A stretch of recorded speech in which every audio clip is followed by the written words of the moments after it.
ओम साई राम। जिस पर हो साईं की दया उसका कभी ना हो बुरा। जो सच्चे दिल से पुकारे तो बाबा खुद दरवाजे तक आ जाते हैं। साईं भक्तों, आज मैं आपको एक ऐसी कहानी सुनाने जा रहा हूँ जिसमें साईं बाबा जी ने न केवल अपने भक्त को अपने दर्शन दिए बल्कि उसके सारे कष्टों को भी दूर कर दिया।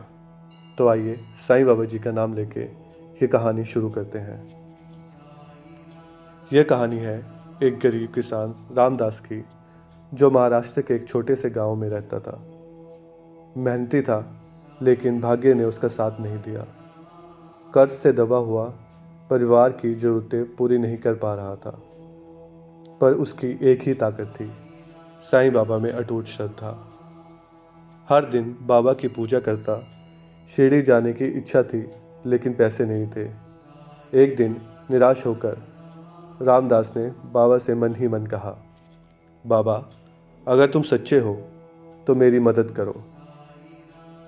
उसी रात एक वृद्ध साधु उसके घर आया।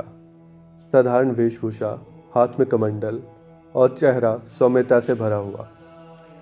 साधु ने मुस्कुराकर कहा, बेटा, घबराओ मत, साईं तुम्हारे साथ हैं। बस एक काम करो, यह बीज लो और अपने खेत में बो दो।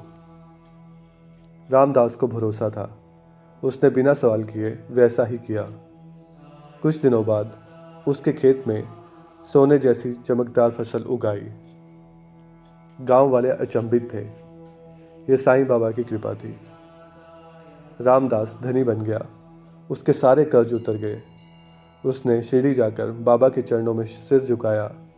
आंखों में आंसू थे। जब उसने बाबा को प्रणाम किया तो बाबा ने मुस्कुरा कर कहा, बेटा, वो साधु और कोई नहीं, मैं ही था। जब भी मेरे बच्चे सच्चे मन से मुझे पुकारते हैं, मैं खुद आता हूँ। ओम साई राम।